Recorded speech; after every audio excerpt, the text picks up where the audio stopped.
Get out of my house. The scream shook the entire compound. Ngozi froze in shock, her baby trembling in her arms as her husband pointed angrily at the gate. I said get out. Connor shouted again, his eyes full of rage. Neighbors immediately began opening their doors. Curtains moved. People started watching. Nobody embarrasses me like this. Connor yelled.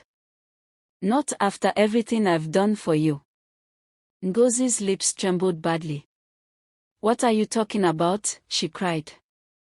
Connor laughed bitterly and threw an envelope on the floor. DNA test. The compound suddenly became silent. Even the neighbors stopped whispering. Ngozi stared at the paper like her eyes could not understand what she was seeing. Connor pointed angrily at the baby. That child is not mine. The words hit harder than a slap. Ngozi nearly lost balance. What? You heard me. Connor shouted. I raised another man's child for 8 months like a fool. Tears immediately rushed down Ngozi's face.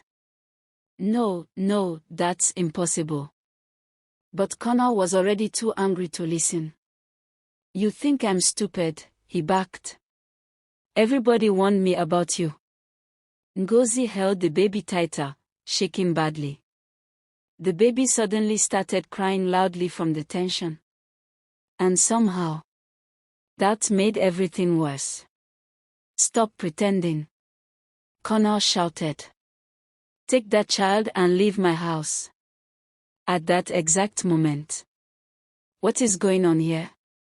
Grandma's voice entered the compound sharply. Everybody turned. Grandma walked in slowly with her walking stick, her face hard with anger. One look at Ngozi crying with the baby. One look at Connor breathing heavily. And she already knew something terrible had happened. What did you do? Grandma asked Connor quietly. Connor picked up the DNA paper and handed it to her aggressively. She cheated on me, he said bitterly. The baby isn't mine.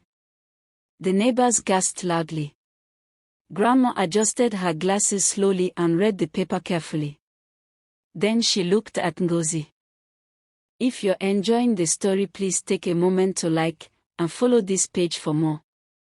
Ngozi was crying too hard to even speak. Grandma looked back at Connor. Then she asked one simple question. Who gave you this DNA result? Connor frowned immediately. What kind of question is that? Grandma stepped closer. I asked you a question. Connor hesitated for the first time. Then he replied. My friend works at the lab. Grandma's eyes narrowed instantly. And the way she looked at him suddenly made the entire compound uncomfortable. Because deep down, she already suspected something was terribly wrong. Like and comment episode 2.